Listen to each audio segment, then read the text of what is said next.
अस्सलाम वालेकुम dear students. आज की वीडियो में हम क्वाड्रेटिक इक्वेशन जो फर्स्ट ईयर मैथ चैप्टर 4 है इसको कंप्लीट कवर करेंगे। ये बहुत इंपॉर्टेंट लेक्चर है। नस्ट एनईटी प्यास फास्ट और जीके यूनिवर्सिटी के पॉइंट ऑफ व्यू से मैं आप लोगों को ये पूरा चैप्टर कवर करवाऊंगा पास पेपर के क्वेश्चंस के थ्रू, और इस चैप्टर के अंदर जितने भी शॉर्ट ट्रिक हैं वो तमाम आप लोगों के साथ डिस्कस करूंगा। अगर आप लोग इस चैनल पर न्यू हैं तो इसको सब्सक्राइब कर लें, बेल नोटिफिकेशन ऑन कर लें, ताकि इस तरह की जितनी भी एजुकेशनल वीडियोज़ हैं वो आप लोगों को टाइमली मिलती रहें।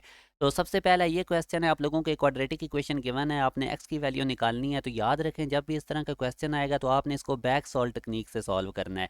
यानी कि ये जो ऑप्शंस हैं इनको आप बारी बारी इनके अंदर पुट करेंगे और जिसने इस इक्वेशन को सेटिस्फाइड कर दिया वो आंसर होगा। अब अल्फा ऑप्शन अगर मैं पुट करता हूँ इस इक्वेशन में, तो एक्स की जगह सबसे पहले मैं माइनस ए पुट करूँगा। तो आप देख सकते हैं एक्स को मैंने माइनस ए से रिप्लेस किया, थोड़ा सा सॉल्व किया तो ये इसको सेटिस्फाइड कर गया। तो अब इसका मतलब ये हुआ कि एक्स इक्वल टू ए, और ये जो डेल्टा ऑप्शन में x equal to beta delta, तो इसका ऑप्शन नहीं हो गया। अल्फा चार्ली को अब हम चेक करेंगे। तो इसी तरह अब जब आप इसको देखेंगे तो आप एक्स की जगह पे माइनस बी जब पुट करेंगे इस इक्वेशन में, तो ये जो चार्ली ऑप्शन है ये इस इक्वेशन को सेटिस्फाइड करेगा। आपने दोनों देखने हैं, x equal to minus a b और x equal to minus b, तो दोनों का इस इक्वेशन को सेटिस्फाइड करना ज़रूरी है, तभी ये इसका आंसर होगा। तो चार्ली ऑप्शन इसको सेटिस्फाइड करेगा। जो अल्फा ऑप्शन है जब x equal to b put करेंगे तो इस इक्वेशन को सेटिस्फाइड नहीं करेगा। तो इसको आप लोगों ने अच्छे तरीके से देख लेना है। अब इस क्वेश्चन को करने का क्या तरीका है, एक तो उसी तरह बैक सॉल्व टेक्निक से करें, एक और मैं आपको शॉर्टकट बताता हूँ। जब भी इस तरह फ्रैक्शन में आप लोगों को नजर आ जाए तो अब आप देखें, अगर मैं 1/x+1 इस x की जगह पे -1 पुट करूंगा तो ये अनडिफाइन हो जाएगा, क्योंकि डिनोमिनेटर में 0 आ जाएगा। तो मैं -1 नहीं x की जगह पे पुट कर सकता, और इसी तरह अगर मैं इधर x की जगह पे -2 नहीं पुट कर सकता, ये सेकंड टर्म में नीचे डिनोमिनेटर में 0 बनेगा, ये अनडिफाइन हो जाएगा। और इसी तरह थर्ड टर्म के अंदर मैं x की जगह -5 नहीं पुट कर सकता, क्योंकि ये 0 होगा, अनडिफाइन हो जाएगा। तो यूं अब अल्फा ऑप्शन में -1 आ रहा है, बीटा ऑप्शन में -2 आ रहा है, चार्ली ऑप्शन में -5 आ रहा है, तो ये तो इसके आंसर हो नहीं सकते। तो यूं इसका डेल्टा ऑप्शन है, और ये मैंने आपको बता भी दिया कि हम ये नहीं पुट कर सकते, तो डेल्टा ऑप्शन भी चेक करने की जरूरत नहीं, स्ट्रेट वे इसका आंसर हो जाएगा। तो ये आप लोगों ने जब फ्रैक्शन में क्वेश्चन है तो इस तरह से देख लेना है। अब नेक्स्ट क्वेश्चन, जब ये भी क्वेश्चन बिल्कुल इसी तरह आप लोगों ने बैक सॉल्व टेक्निक से करना है, ऑप्शन को बारी बारी पुट करें आप लोग। तो जिस ऑप्शन ने इन इक्वेशन को इस इक्वेशन को सेटिस्फाइड कर दिया वो इसका आंसर होगा। आप लोगों ने ये खुद चेक कर लेना है, मैं आंसर आपको बता देता हूँ, बीटा ऑप्शन है। तो रेसिप्रोकल इक्वेशन नेक्स्ट अब हम बात करते हैं। ऐसी इक्वेशन जिसमें x को रिप्लेस कर दें 1/x से, इक्वेशन में कोई फर्क ना पड़े, ये रेसिप्रोकल इक्वेशन की स्टैंडर्ड फॉर्म होती है। इसमें सीक्वेंस से पावर्स आती हैं वेरिएबल की, x की पावर 4 3 2 1। तो अब आप देखें, अगर मैं x को रिप्लेस कर दूं 1/x से, यानी x की पावर 4 को भी डिनोमिनेटर में लिख दूं, इस x की पावर x की पावर 3 को भी डिनोमिनेटर में, इस x स्क्वायर को भी डिनोमिनेटर में, तो जब मैं x को 1/x से रिप्लेस कर रहा हूँ, अब मैं अगर इन तमाम का एलसीएम देखूँ तो x की पावर 4 आता है, उससे जब पूरी इक्वेशन को मल्टीप्लाई दोनों तरफ करूंगा तो अगेन देखें ये वही इक्वेशन जनरेट हो गई है जो स्टार्ट में थी। तो रेसिप्रोकल इक्वेशन ऐसी होती है जिसमें x को 1/x से रिप्लेस करें तो कोई फर्क नहीं पड़ेगा। इंपॉर्टेंट चीज़ ये है कि जो इक्वी डिस्टेंस कोफिशिएंट्स हैं वो सेम होते हैं। जैसे अब आप इस इक्वेशन में भी देख सकते हैं, ये पहली टर्म का जो कोफिशिएंट a है ये लास्ट टर्म के कांस्टेंट के इक्वल होगा, दूसरी टर्म का जो कोफिशिएंट b है ये सेकंड लास्ट टर्म के कोफिशिएंट के इक्वल होगा। तो इक्वी डिस्टेंस कोफिशिएंट्स आपस में इक्वल होते हैं, ये चीज़ आपने याद रखनी है। आप एक नस्ट का पास पेपर का क्वेश्चन डिस्कस करते हैं। अब वैसे ये देखने से क्वेश्चन काफ़ी ट्रिकी है, मगर अभी आप लोगों को जो मैंने टेक्निक बताई थी कि फर्स्ट टर्म का कोफिशिएंट लास्ट टर्म के कोफिशिएंट की इक्वल होता है, यानी इक्वी डिस्टेंस कोफिशिएंट इक्वल होते हैं। तो फर्स्ट टर्म का कोफिशिएंट देखें 2 है, और लास्ट टर्म जो है ये a लिखा हुआ है, तो डेफिनेटली ये भी 2 होगा। तो रेसिप्रोकल इक्वेशन में आप लोगों ने याद रखना है कि इक्वी डिस्टेंस कोफिशिएंट्स इक्वल होते हैं। तो ये एक इंपॉर्टेंट क्वेश्चन है जो काफ़ी दफ़ा रिपीट भी हुआ है। नेक्स्ट अब आप लोगों ने इसी तरह ये रेडिकल इक्वेशन को कैसे डील करना है, जो भी रेडिकल के अलावा कांस्टेंट टर्म है उसको दूसरी तरफ भेज दें। अब आप देखें कि ये जो रेडिकल कभी भी नेगेटिव नंबर के इक्वल नहीं होता, तो इसका मतलब ये है कि इसका सोल्यूशन एग्जिस्ट नहीं करेगा। इसका सी ऑप्शन है चार्ली। अच्छा, एक और चीज़ भी आप याद रखें, अगर आप इसको बैक सॉल्व टेक्निक से करेंगे, क्योंकि रेडिकल इक्वेशन में एक्सट्रेनियस रूट भी आते हैं, तो यहाँ पर भी आप मिस्टेक कर सकते हैं कि आप x की जगह जब 1 पुट करेंगे तो 1 + 3 4 रूट, और 4 रूट हम कहेंगे +-2 के इक्वल होता है, तो आप कहेंगे -2 गिवन है, तो इस तरह आप अल्फा ऑप्शन को टिक करेंगे, ये रॉन्ग होगा। याद रखें 4 रूट हमेशा 2 होता है, -2 नहीं होता। तो आप लोगों ने जब भी रेडिकल इक्वेशन को डील करना है उसमें यही तरीका है, ये जो कांस्टेंट है उसको दूसरी तरफ भेज दें और देखें कहीं नेगेटिव नंबर की इक्वल तो नहीं आ रहा। अगर रेडिकल नेगेटिव नंबर की इक्वल आ रहा है तो आपको पता है कि रेडिकल का कभी भी नेगेटिव नंबर की इक्वल नहीं होता, तो इसलिए उसका एम्प्टी सेट इसका ऑप्शन होगा। तो ये आप लोगों ने अच्छा एक और भी मिस्टेक आप कर सकते हैं कि आप इसका दोनों तरफ स्केयरिंग करके इक्वेशन को सॉल्व करें और रूट एक 1 निकाल लें, तो 1 इसका आंसर नहीं होगा, वो एक्सट्रेनियस रूट है। तो जो मैंने आपको टेक्निक बताई है, कांस्टेंट राइट साइड पे भेजें और देखें कि कहीं रेडिकल नेगेटिव नंबर की इक्वल तो नहीं आ रहा, तो अगर तो नेगेटिव क्या आ रहा तो एम्प्टी सेट होगा। तो इस तरह आप लोगों ने इसको देखना है। क्यूब रूट्स ऑफ यूनिटी हमें पता है 1 ओमेगा, ओमेगा स्केयर इनको क्यूब रूट्स ऑफ यूनिटी कहते हैं। ओमेगा और ओमेगा स्केयर को कम्प्लेक्स रूट्स भी कहते हैं। ये ओमेगा का वैल्यू भी याद रखें और ओमेगा स्केयर का भी, ये आप लोगों ने पहले भी देखा हुआ। कम्प्लेक्स रूट्स क्यों कहते हैं? क्योंकि इनमें आयोटा आता है। Properties of cube roots of unity में याद रखें कि complex cube roots of unity एक दूसरे का स्केयर होते हैं। ओमेगा का स्केयर करें ओमेगा स्केयर की इक्वल आएगा, ओमेगा स्केयर का स्केयर करें तो ओमेगा की इक्वल आएगा, दोनों का स्केयर स्केयर करें तो एक दूसरे की इक्वल आएंगे। क्यूब रूट्स ऑफ यूनिटी का सम जीरो होता है। और यहाँ से आप लोगों ने ये 3 रिजल्ट्स याद रखने हैं, ये बहुत ज़्यादा इंपॉर्टेंट है। ये 1 plus omega square equal to 0, तो इसी से ये 3 रिजल्ट निकले हुए हैं। इसी तरह जो प्रोडक्ट होती है क्यूब रूट्स ऑफ यूनिटी की, वो 1 की इक्वल होती है। और याद रखें जब हम ये जो ओमेगा और ओमेगा स्केयर हैं, ये एक दूसरे का रेसिप्रोकल होते हैं, इनको मल्टीप्लिकेटिव इनवर्स भी कहते हैं, इनको कंजुगेट भी कहते हैं। यानी ओमेगा 1 ओवर ओमेगा स्केयर की इक्वल है और ओमेगा स्केयर 1 ओवर ओमेगा के। और याद रखना आप लोगों ने ओमेगा क्यूब 1 की इक्वल होता है। यहाँ से एक इंपॉर्टेंट रिजल्ट याद रखें, ओमेगा की पावर अगर 3 का मल्टीपल है तो वो हमेशा 1 होगा। जैसे ये देखें ओमेगा की पावर 96 3 का मल्टीपल है 1 होगा। ओमेगा की पावर 999 3 का मल्टीपल है तो ये 1 होगा। ओमेगा की पावर जब भी 3 का मल्टीपल होगा स्ट्रेट वे उसका आंसर 1 होगा। अब बेशक माइनस में भी हो, -48 भी 3 का मल्टीपल है, आंसर 1 होगा। ओमेगा की पावर -90 भी 3 का मल्टीपल है, इसका आंसर स्ट्रेट वे 1 होगा। अगर मल्टीपल 3 का ना हो, जैसे 16 है, फिर उसको 3 पे डिवाइड करें, 16 को 3 पे डिवाइड करें 15 आता है, रिमाइंडर देखें, रिमाइंडर 1 आएगा तो वो ओमेगा की पावर में लगा दें, ओमेगा की पावर 1। और इसी तरह अगर ओमेगा की पावर 50 या 3 पे डिवाइड करें, आप 3 पे डिवाइड करेंगे तो रिमाइंडर 2 आएगा, तो ओमेगा स्केयर आप ये आप देखें ओमेगा 50 डायरेक्टली इक्वल आ जाएगा ओमेगा स्केयर के। इसी तरह अगर ओमेगा की पावर -11 है, इस 11 को 3 पे डिवाइड करें, रिमाइंडर 2 आएगा, वो ओमेगा की पावर लगा के इसको सॉल्व कर लें। अब ओमेगा की पावर -2 है तो ये 1 ओवर ओमेगा स्केयर हो जाएगा, और 1 ओवर ओमेगा स्केयर अभी हमने देखा था कि ओमेगा की इक्वल होता है। इसी तरह अगर ओमेगा की पावर -67 है, ये 3 का मल्टीपल नहीं है, 3 पे डिवाइड करें, रिमाइंडर देखें 1 आएगा, क्योंकि -67 था तो ओमेगा की पावर -1 हो जाएगी, और 1 ओवर ओमेगा हम इसको लिख सकते हैं, और 1 ओवर ओमेगा ओमेगा स्केयर की इक्वल होता है। तो इस तरह से आप लोगों ने ओमेगा की पावर को डील करना है। यहाँ से आप लोगों ने 2 ओमेगा और 2 ओमेगा स्केयर के रिजल्ट्स भी याद रखने हैं। ओमेगा इक्वल होता है -1 + 3 रूट आयोटा ओवर 2, 2 आप लेफ्ट साइड पे भेज दें, तो इस तरह ये 2 ओमेगा और 2 ओमेगा स्केयर के फॉर्मेट में भी आपने ये रिजल्ट याद रखने हैं। अगर मैं माइनस से मल्टीप्लाई कर दूं दोनों तरफ, तो -2 ओमेगा ये माइनस माइनस से मल्टीप्लाई होकर 1 हो जाएगा, +3 रूट आयोटा ये -3 रूट इंटू आयोटा हो जाएगा। तो इसी तरह -2 ओमेगा स्केयर का भी आपने याद रखना है। 3 क्यूब रूट्स ऑफ यूनिटी, अब ये एक पास पेपर का क्वेश्चन है, कैसे निकालेंगे हम? आप लोगों ने देखना है कि 64 किसका क्यूब करने से आता है? वो 4 का, तो यूं इसका स्ट्रेट वे आंसर डेल्टा हो जाएगा। इस तरह आप लोगों ने क्यूब रूट्स ऑफ यूनिटी का क्वेश्चन सॉल्व करना है कि किसका क्यूब करने से ये चीज़ आती है। हाँ, -64 होता तो फिर हम -4 ओमेगा स्केयर कह लेते। इसी तरह जब भी वो आपसे सम पूछता है, सम ऑफ क्यूब रूट्स ऑफ जिस नंबर का भी पूछे, स्ट्रेट वे आंसर उसका 0। और इसी तरह अगर वो आपसे product of cube roots of unity पूछता है तो वो इट्स सेल्फ नंबर खुद होता है। यानी कि आप लोगों ने ये 2 फैक्ट याद रखने हैं, sum of cube roots of any number equal होगा 0 के, और product of cube roots of any real number वो इट्स सेल्फ नंबर होगा। तो ये 2 ट्रिक आप लोगों ने याद रखने हैं। उसके बाद याद रखें ओमेगा की कंजेक्टिव पावर का सम 0 होता है। जैसे ये 19 20 21 ये ओमेगा की कंजेक्टिव पावर आ रही थी, आंसर इसका 0।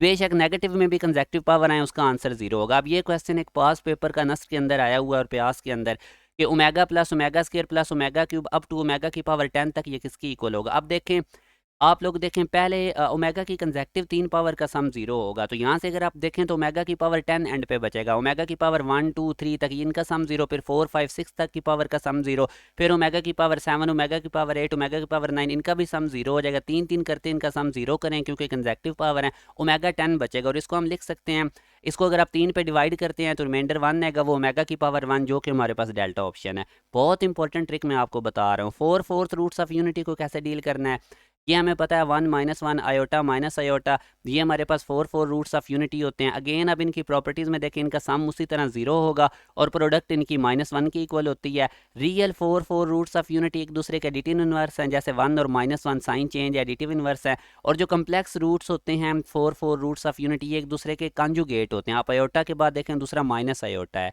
अब 4 रूट्स ऑफ 81, अब आप इसमें क्या कैसे चेक करेंगे? जिस तरह मैंने क्यूब रूट्स में आपको बताया था कि पावर 3 करने से वो नंबर आना चाहिए। अब किसकी पावर 4 करने से 81 आता है, तो वो हमारे पास 3 है। तो इस तरह आप लोगों ने 4 रूट्स ऑफ यूनिटी को डील करना है। अगर आपसे वो पूछता है product of four four roots का, तो वो जो नंबर होगा उसका साइन चेंज करके आंसर आ जाएगा। अब मैं एक टेबल बना देता हूँ, ये आपके लिए बड़ा हेल्पफुल होगा। ये फोर फोर रूट्स के लिए है।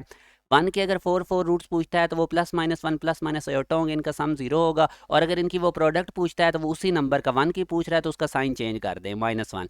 16 अगर आपको गिवन हो तो इसके फोर फोर रूट्स क्या होंगे, प्लस माइनस टू आयोटा, सम इसी तरह इसका जीरो होगा। और अगर वो फोर फोर रूट्स पूछता है, प्रोडक्ट इसकी पूछता है 16 की, तो इसका साइन चेंज कर दे -16। इसी तरह आपने ये बाकी देख लेने हैं, इन्हीं में से ज़्यादातर नस्ट और प्याज के अंदर पूछे जाते हैं। अब हम याद रखें, sum of four four roots of any positive real number zero होता है, product of four four roots of any positive real number वही नंबर होगा मगर उसका साइन चेंज करके। तो ये आप लोगों ने बड़े इंपॉर्टेंट ट्रिक याद रखने हैं। अब relation between roots and coefficients of a quadratic equation अगर हम बात करें, फ़र्ज़ करें कि एक इक्वेशन है, हमारे पास अल्फ़ा बीटा उसके रूट्स हैं। सम ऑफ रूट्स आप पढ़ के आए हैं, -b/a होता है, प्रोडक्ट ऑफ रूट c/a होता है। अब इसमें से कुछ इंपॉर्टेंट रिजल्ट आप लोगों ने याद रखने हैं। Alpha square plus beta square इस रिजल्ट की इक्वल है, ये आपने ऑलरेडी पढ़ा हुआ भी है। Alpha cube plus beta cube का ये रिजल्ट है, आप लोगों ने इनको बड़ा केयरफुली देखना है। अब product of roots of x plus x की पावर -1 इक्वल टू 4, ये हमने निकालना है। तो सबसे पहले आप इस इक्वेशन को स्टैंडर्ड फॉर्म में करें, x की पावर -1 को 1/x लिख लें, इसका एलसीएम लें, इसको सॉल्व करें, तो ये अब हमारे पास स्टैंडर्ड फॉर्म में क्वाड्रेटिक इक्वेशन बन चुकी है। अब आपके लिए प्रोडक्ट ऑफ रूट वो पूछ रहा है, तो वो c/a होता है, c यहाँ पे 1 है, a हमारे पास एक्स स्क्वायर का कोफिशिएंट होता है। तो यूँ हमारे पास जो प्रोडक्ट ऑफ रूट्स है वो c/a होता है, और यूँ हमारे पास 1 ऑप्शन आ जाए, 1 आंसर आएगा जो कि डेल्टा ऑप्शन में है। सम ऑफ रूट्स अब इसी इक्वेशन के पूछ रहा है, अगेन इसको स्टैंडर्ड फॉर्म में कन्वर्ट करें। सम ऑफ रूट्स हमें पता है अल्फा प्लस बीटा वो उसी तरह -b/a होता है। तो आप लोग इसको ज़रा स्टैंडर्ड फॉर्मेट में कन्वर्ट करें। पहले इक्वेशन को x स्क्वायर -2x + 1 बना, एक्स स्क्वायर का कोफिशिएंट a होता है, x का कोफिशिएंट b होता है, और c हमारे पास ये कांस्टेंट होता है। तो यहाँ से अगर आप सम ऑफ रूट्स देखेंगे तो वो -b/a होगा, और -b अगर आप देखें तो माइनस इंटू -2, और a हमारे पास 1 था, तो यूँ हमारे पास इसका ऑप्शन c बनेगा। ये इंपॉर्टेंट टाइप के क्वेश्चन है, आप लोग ऑलरेडी ये बुक में भी इसमें किया हुआ है। अब ये एक बड़ा इंपॉर्टेंट क्वेश्चन है, न्यूमेरिकल डिफरेंस रूट्स का वो बाज़ औक़ात पूछता है इक्वेशन दे के। तो न्यूमेरिकल रूट्स का ये शॉर्ट ट्रिक याद रखें, अल्फ़ा बीटा अगर रूट्स हैं तो उनका न्यूमेरिकल डिफरेंस इक्वल होगा s स्क्वायर -4p के, ऊपर रूट आएगा। s हमारे पास सम ऑफ रूट्स है, p हमारे पास प्रोडक्ट ऑफ रूट है। तो उसी तरह इस इक्वेशन में a एक्स स्क्वायर का कोफिशिएंट है, b x का कोफिशिएंट होता है, और c कांस्टेंट -4। तो आप सम और प्रोडक्ट की वैल्यूज़ बस रूट्स की पुट करेंगे, प्लग इन करेंगे, थोड़ा सा सॉल्व करेंगे, तो हमारे पास 5 आएगा numerical difference of the roots of this given equation. Important type के शॉर्ट ट्रिक मैं आपके साथ शेयर कर रहा हूँ। इसी तरह वो कहता है R1 R2 रूट्स हैं इस गिवन इक्वेशन के, इनकी सम ऑफ रूट उसने 1.1 बता दिया, प्रोडक्ट ऑफ रूट आपसे पूछ रहा है। अब आप लोग देखें, ये इक्वेशन हमें गिवन है और इसमें सम ऑफ रूट्स आप देखें तो 1.1 गिवन है, इसको मैं 11/10 भी लिख सकता हूँ पॉइंट रिमूव करके। और अब अगर अब इस इक्वेशन में देखें तो सम ऑफ रूट्स हमें पता है -b/a होता है, हमारे पास b यहाँ पे -11 है, तो -b/a करेंगे तो 11/a हमारे पास आएगा, और सम ऑफ रूट्स गिवन थे 11/10। इन दोनों को इक्वेट करके क्रॉस मल्टीप्लाई करके हमारे पास a की वैल्यू 10 आ जाएगी। इसी तरह अगर आप प्रोडक्ट ऑफ रूट देखेंगे तो वो हमारे पास c/a होता है, और यहाँ पे c इस इक्वेशन में हमारे पास 4 है, और a हमारे पास a ऑलरेडी, तो c/a हमारे पास 4/10 आएगा, और जो कि 4/10 को सिंप्लीफाइड करेंगे तो 2/5 आएगा, और यही उसने हमसे प्रोडक्ट ऑफ रूट्स पूछी थी। a हम ऑलरेडी निकाल चुके थे 10, तो वो हमने a की जगह c/a में a की जगह 10 पुट कर दिया। अब नेक्स्ट हम क्वेश्चन पे मूव करते हैं। इसमें वो पूछ रहा है for what value of t roots इस इक्वेशन के एडिटिव इनवर्स हैं। तो इसका शॉर्ट ट्रिक याद रखें, जब भी वो आपसे पूछता, अगर ये इस तरह क्वाड्रेटिक इक्वेशन पूछ के कहते हैं इसके रूट्स एडिटिव इनवर्स हैं, तो आपने जो सेकंड वाली टर्म है उसका जो कोफिशिएंट b है उसको 0 के इक्वल रख देना है। तो यहाँ पे आप देखें हमारे पास b यानी x का कोफिशिएंट b होता है, t -5 है, उसको 0 के इक्वल रख के वहाँ से t निकाल लें, तो ये कंडीशन होती है एडिटिव इनवर्स की। ये आप लोगों ने शॉर्ट ट्रिक याद रखना है। इसी तरह अगर वो आपको कहता है कि एक रूट्स इस गिवन इक्वेशन का रेसिप्रोकल है अदर का, तो टी बताएं। तो अगर हमारे पास एक क्वाड्रेटिक इक्वेशन है तो उसके रूट्स मल्टीप्लिकेटिव इनवर्स हैं, तो ए सी के इक्वल होगा। एक्स स्क्वायर का कोफिशिएंट ए होता है और एंड पे जो कांस्टेंट होता है वो सी होता है, तो इन दोनों को इक्वेट कर दें तो ये उस कंडीशन को बताएंगे कि एक रूट दूसरे का रेसिप्रोकल है। तो यहाँ से अब आप देखें ए हमारे पास 3 है एक्स स्क्वायर का कोफिशिएंट, और सी की जगह पे टी लिखा हुआ है, इन दोनों को इक्वल कर दें तो यहाँ से straightaway answer t equal to 3 आ जाएगा। ये इंपॉर्टेंट शॉर्ट ट्रिक मैं आपको बता रहा हूँ, टाइम सेविंग शॉर्ट ट्रिक्स हैं, और यूनिवर्सिटीज़ टेस्ट के अंदर टाइम मैनेजमेंट ही मेन चीज़ होती है, और मैथ सारा शॉर्ट ट्रिक पे डिपेंड कर रहा होता है। जिसको जितने शॉर्ट ट्रिक का पता होगा उतना उसका टाइम सेव होगा और उसका अच्छा स्कोर होगा। तो यहाँ से रेसिप्रोकल जब भी वो कह के आपसे कोई अननोन पूछता है रूट्स रेसिप्रोकल हैं, तो इस तरीके से आपने करना है, ए को सी के इक्वल रख के।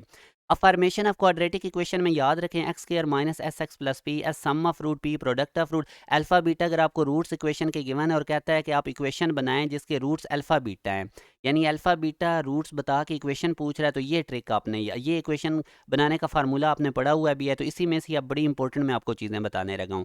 अगर वो आपको कहता है टू ओमेगा स्क्वायर रूट्स हैं इस इक्वेशन के और आप लोग इक्वेशन बताएं, तो अगेन उसी तरह सम ऑफ रूट्स करें, टू ओमेगा स्क्वायर का सम करें, टू कॉमन निकालें, omega plus omega square minus one के इक्वल है, तो सम ऑफ रूट माइनस टू आया। इसी तरह प्रोडक्ट ऑफ रूट निकालें, टू ओमेगा को टू ओमेगा स्क्वायर से मल्टीप्लाई करें, फोर ओमेगा क्यूब बना, ओमेगा क्यूब की जगह वन लिखें तो प्रोडक्ट ऑफ रूट हमारे पास फोर बना। अब सम ऑफ रूट भी आ गया, प्रोडक्ट ऑफ रूट भी आ गया, तो इक्वेशन का फार्मूला लगाएं, उसमें सम प्रोडक्ट की वैल्यूज प्लग इन करें, तो यूं हमारे पास आंसर जो होगा वह अल्फा ऑप्शन। अब एक और क्वेश्चन में अगर वो आपको इस तरह बता दे कि एक रूट है वन प्लस आयोटा, तो क्वाड्रेटिक इक्वेशन क्या होगी, तो दूसरा रूट हमेशा वन माइनस आयोटा होगा। जब भी वो आपको एक कम्प्लेक्स रूट बताता है तो दूसरा उसका कॉन्जुगेट होगा रूट। ये बहुत इंपॉर्टेंट पॉइंट है, आपने याद रखना है। अब इसी तरह इनका सम कर लें, इनका प्रोडक्ट कर लें और इक्वेशन का फार्मूला लगाएं और उसके अंदर वैल्यूज प्लग इन करें और आपके पास आंसर आ जाएगा। अच्छा, अगर वो आपको सर्ड की फॉर्म में एक रूट दे दे, जैसे टू प्लस थ्री रूट, तो इसका जो सेकंड रूट होगा वो बताएगा नहीं, तो वो भी आपने इसका कॉन्जुगेट यानी टू माइनस थ्री रूट। अब ये इर्रेशनल नंबर का साइन चेंज कर देंगे तो वो हमारे पास सेकंड रूट आ जाएगा। तो ये इंपॉर्टेंट टाइप के क्वेश्चन हैं जिसमें अगर वो कम्प्लेक्स रूट देता है तो दूसरा उसका कॉन्जुगेट होगा, या सर्ड की फॉर्म में एक रूट देता है तो दूसरा आप उसका कॉन्जुगेट ले लें, इर्रेशनल वाले नंबर का साइन चेंज कर दें। आगे अब आप लोगों ने इसकी इक्वेशन बना लेनी है। तो यूं इस अभी हमें उसने वन प्लस आयोटा रूट दिया था, तो उस हिसाब से जब हमने सॉल्व किया तो बीटा ऑप्शन। अब इस क्वेश्चन में आप देखें कि अल्फा बीटा इस इक्वेशन के रूट्स हैं, नई इक्वेशन बनाए जिसके roots two alpha two beta है। तो यहाँ से ये कुछ रिजल्ट्स याद रखें, अगर अल्फा बीटा इस इक्वेशन के रूट्स हैं तो नई इक्वेशन अगर बनानी हो जिसके root n alpha n beta हो, तो आप लोगों ने क्या काम करना है, मिडिल वाली जो टर्म है जो बी एक्स है उसको उस एन से मल्टीप्लाई कर दें और कॉन्स्टेंट को एन के स्क्वायर से मल्टीप्लाई कर दें। अब इस केस में वो टू अल्फा टू बीटा की बात कर रहा था तो एन हमारे पास टू था, अगर थ्री अल्फा थ्री बीटा की बात करना तो एन हमारे पास थ्री होना था। अब इस क्वेश्चन को जब हम सॉल्व करेंगे तो गिवन इक्वेशन थी x square plus seven x minus twelve equal to zero. हमने एक नई इक्वेशन बनानी है जिसके रूट्स हैं टू अल्फा टू बीटा। तो अभी मैंने आपको इस ट्रिक के थ्रू बताया कि यहाँ पे एन टू है तो मिडिल वाली टर्म को टू से मल्टीप्लाई कर दें और ये जो कांस्टेंट है इसको टू के स्क्वायर से मल्टीप्लाई कर दें, तो यूं आपके पास ये नई इक्वेशन बन गई जिसके roots two alpha two beta है। अब कितना क्विकली ये क्वेश्चन सॉल्व हो गया इस ट्रिक के थ्रू। इसी तरह अब हम एक और क्वेश्चन देखते हैं। वो कहता है क्वाड्रेटिक इक्वेशन है उसके रूट थ्राइस हैं इस इक्वेशन का। अब यानी थ्राइस का मतलब है थ्री अल्फा थ्री बीटा उसके रूट्स हैं। तो आप लोगों ने अगेन उसी तरह क्या काम करना है, मिडिल टर्म को अब थ्री से मल्टीप्लाई कर देना और कांस्टेंट को थ्री के स्क्वायर से मल्टीप्लाई कर देना है। सॉल्व करेंगे तो ये हमारे पास सिंप्लीफाई करेंगे, तीन पे पूरी इक्वेशन डिवाइड हो रही है, तो यूं हमारे पास सी ऑप्शन है। ये बहुत इंपॉर्टेंट रिजल्ट्स हैं, आप लोगों ने इनको अच्छे तरीके से देखना है। अब अगर वो आपको कहता है अल्फा बीटा इस इक्वेशन के रूट्स हैं, तो आप एक नई इक्वेशन बनाए जिसके रूट वन ओवर अल्फा और वन ओवर बीटा है। तो इस फॉर्मेट में जब वो कहता है इक्वेशन बनाओ जिसके roots one over alpha one over beta है, तो आप लोगों ने सिंपल क्या काम करना है, ए और सी की जगह बदल देनी है, एक्स स्क्वायर के कोफिशिएंट को कांस्टेंट की जगह लिख देना और कांस्टेंट सी को एक्स स्क्वायर की जगह पे लिख देना है। और अगर आपको वो कहता है two over alpha two over beta उस इक्वेशन के रूट्स होने चाहिए, अगेन काम आपने वही करना है, ए और सी की जगह बदलनी है। अब चूंकि डबल हो गए हैं roots, one over alpha one over beta की बजाय two over alpha two over beta, तो उसी तरह टू से मिडिल वाली टर्म को मल्टीप्लाई कर दें और कांस्टेंट को टू के स्क्वायर से मल्टीप्लाई कर दें। और इसी तरह अगर हम चलते जाएं तो वो आपको कहता है n over alpha n over beta एक जर्नल रिजल्ट हम बना लेते हैं। तो इस फॉर्मेट में जब वो कहता है रूट्स ये हैं इक्वेशन बनाएं, तो आप लोगों ने मिडिल वाली टर्म को एन से मल्टीप्लाई कर देना, कांस्टेंट वो एन स्क्वायर से मल्टीप्लाई कर देना और ए और सी की जगह बदल देनी है। और इसी तरह अगर आपको वो कहता है कि एक नई इक्वेशन बनाएं जिसके रूट्स है माइनस अल्फा माइनस बीटा, तो आप लोगों ने सिंपल जो दरमियान वाली टर्म है उसका साइन चेंज कर देना है, तो वो नई इक्वेशन बन जाएगी जिसके roots minus alpha minus beta होंगे। अब अगेन अगर वो माइनस अल्फा माइनस बीटा के साथ ऐसे कह दे minus two alpha minus two beta, तो फिर उसी तरह मिडिल वाली टर्म को टू के से मल्टीप्लाई और कांस्टेंट को टू के स्क्वायर से मल्टीप्लाई करेंगे और मिडिल वाली टर्म का साइन चेंज कर देंगे। इसमें से कुछ पास पेपर के नस्ट के क्वेश्चन हम देखते हैं। X square minus five x plus six equal to zero, और एक नई इक्वेशन बनाए जिसके roots minus alpha minus beta हैं। तो अभी मैंने आपको बताया था कि minus alpha minus beta roots दे के इक्वेशन पूछे तो आपने सिंपल मिडिल वाली टर्म का साइन चेंज कर देना है। तो x square minus five x को प्लस फाइव एक्स कर देंगे, बाकी सारे एज इट इज़। तो ये वो नई इक्वेशन बन गई है जिसके roots minus alpha minus beta है। अब एक और क्वेश्चन में वो कह रहा है अल्फा बीटा इस इक्वेशन के रूट्स है, आप एक नई इक्वेशन बनाए जिसके roots minus two alpha minus two beta हैं। तो अब आप लोग क्या काम करेंगे, उसी तरह जो मैंने आपको बताया कि सबसे पहले ए और सी की जगह बदलें। तो आप लोगों ने अब क्या काम करना है, जब -2 अल्फ़ा -2 बीटा में आप लोग कहते हैं तो आप लोगों ने इसमें दो काम करने, जगह नहीं इसमें ए सी की बदलनी।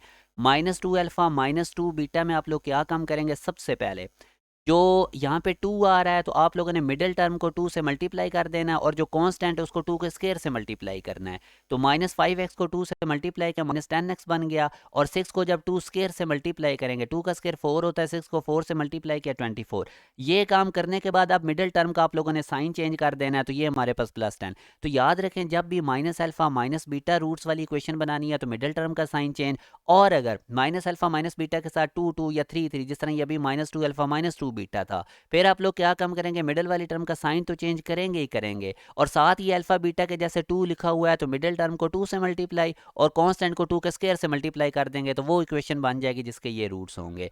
अब इसी तरह आप लोगों को अब नेचर ऑफ रूट्स में से मैं बताता हूँ, 4.7 एक्सरसाइज में से इंपॉर्टेंट ट्रिक। आप लोगों ने वैल्यू ऑफ m निकालनी है, ये इक्वेशन गिवन है और वो बता रहा है कि इसके रूट्स रियल हैं।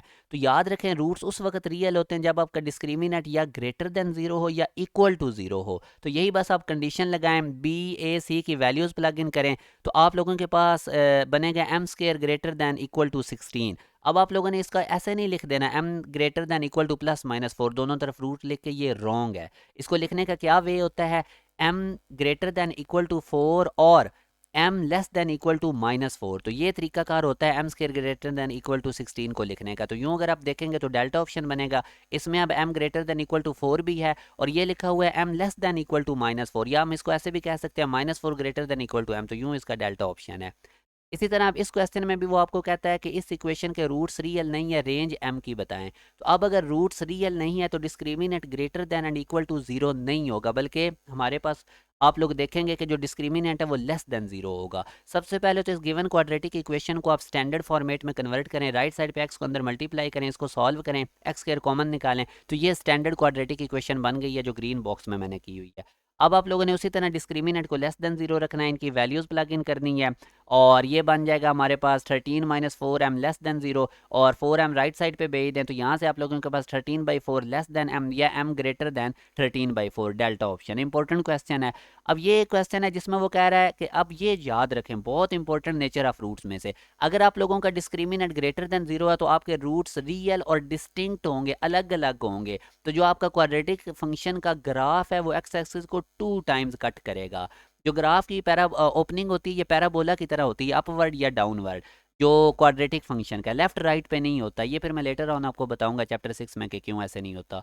और अगर आप लोगों के डिस्क्रिमिनेंट इक्वल टू 0 है तो फिर आपके रूट्स रियल होंगे और इक्वल होंगे, यानी अब आपका एक ही रूट बन जाएगा, और जो आपका ग्राफ होगा वो एक्स एक्सिस को एक पॉइंट पे टच करेगा, मगर मतलब कि टेंजेंट हो जाएगा एक्स एक्सिस के ऊपर। तो ये भी आपने याद रखना है, जब रूट्स इक्वल होंगे तो वो टेंजेंसी की कंडीशन होगी।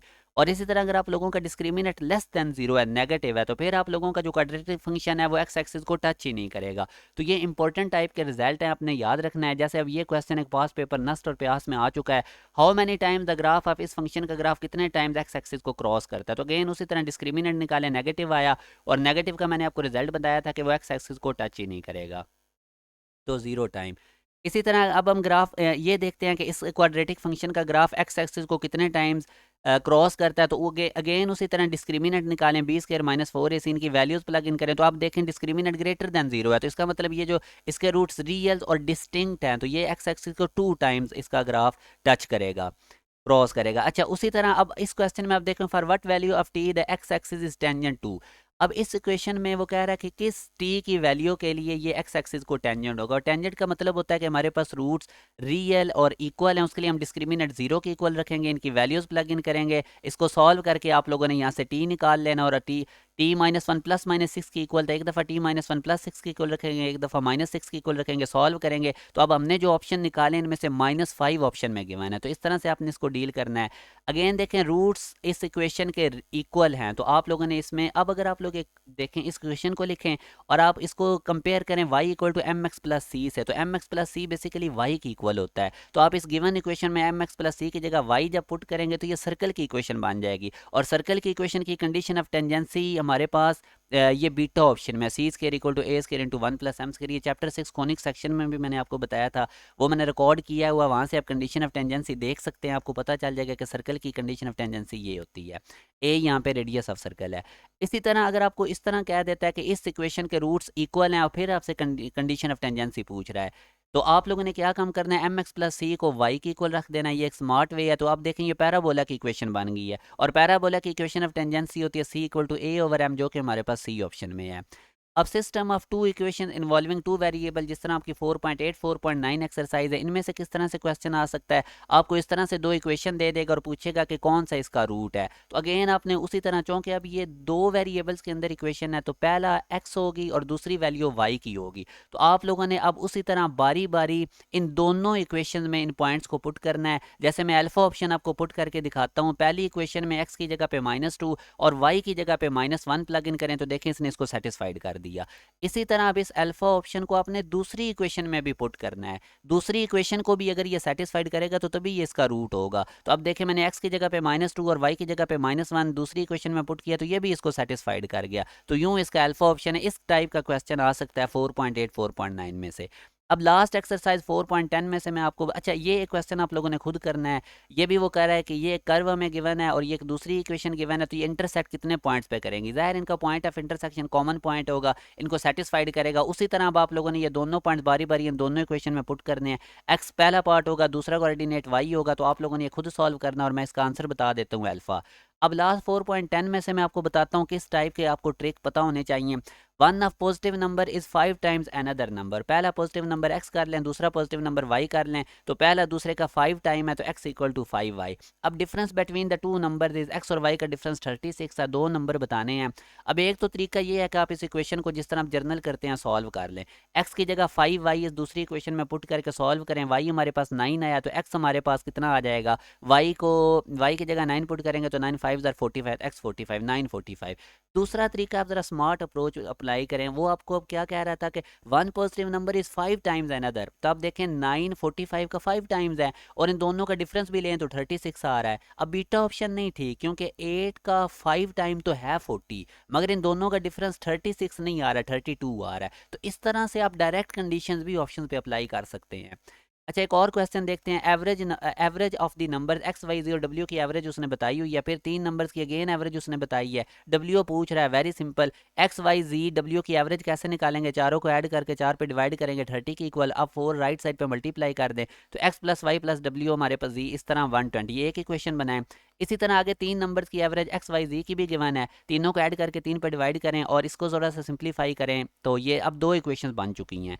आप x plus y plus z equal to 96 इस ऊपर वाली इक्वेशन में पुट करके यहाँ से डब्ल्यू निकाल लें, जो कि हमारे पास 24 है। तो इस टाइप का भी क्वेश्चन आ सकता है। अगेन अब ये बड़ी इंपॉर्टेंट टाइप का क्वेश्चन है कि Asim is now 3 times as old as Irfan, यानी आसिम जो है वो इरफान का 3 टाइम्स है। आसिम की एज को ए से और इरफान को आई से डिनोट करते हैं। फिर वो कहता है आफ्टर 10 ईयर, अब ज़ाहिर है 10 साल बाद इन दोनों की एज में 10-10 साल का इजाफा हो चुका होगा, तो आसिम में भी 10 साल ऐड करें, इरफान में भी 10 साल ऐड करें, तो 10 साल बाद आसिम इरफान का ट्वाइस हो जाता है, तो इसलिए मैंने 2 टाइम्स लगाया। अब इसको थोड़ा सा सॉल्व करें, 2 को अंदर मल्टीप्लाई करें और आसिम की जगह 3i इधर ए की जगह 3i पुट कर दें, इसको सॉल्व करके इरफान की एज निकाल लें और आसिम की कितनी हो जाएगी, आई 10 आया था, तो इधर आई की जगह 10 पुट करें, तो आसिम हमारे पास 30 और आसिम की उसने पूछी थी।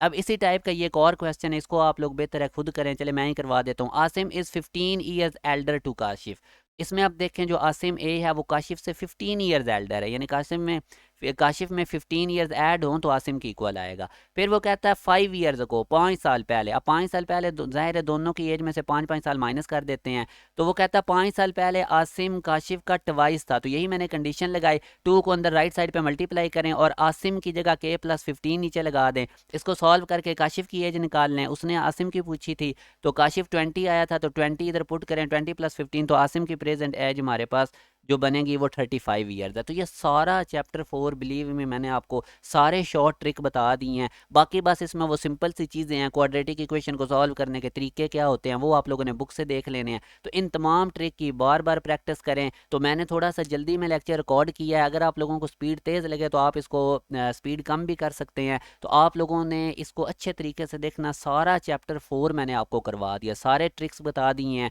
और आप लोग इसको ज़रूर आगे भी शेयर किया करें वीडियो को, ताकि मैक्सिमम स्टूडेंट्स का इसमें फ़ायदा हो सके। इंशाल्लाह अब जो आप लोगों का चैप्टर 3 है मैट्रिसेस वाला, वो भी मैं जल्द आप लोगों को कंप्लीट करवा दूंगा। बाकी आप लोगों के लिए ढेर सारी दुआएं, मेहनत करते जाएं, टाइम बिल्कुल भी अपना ना ज़ाया करें।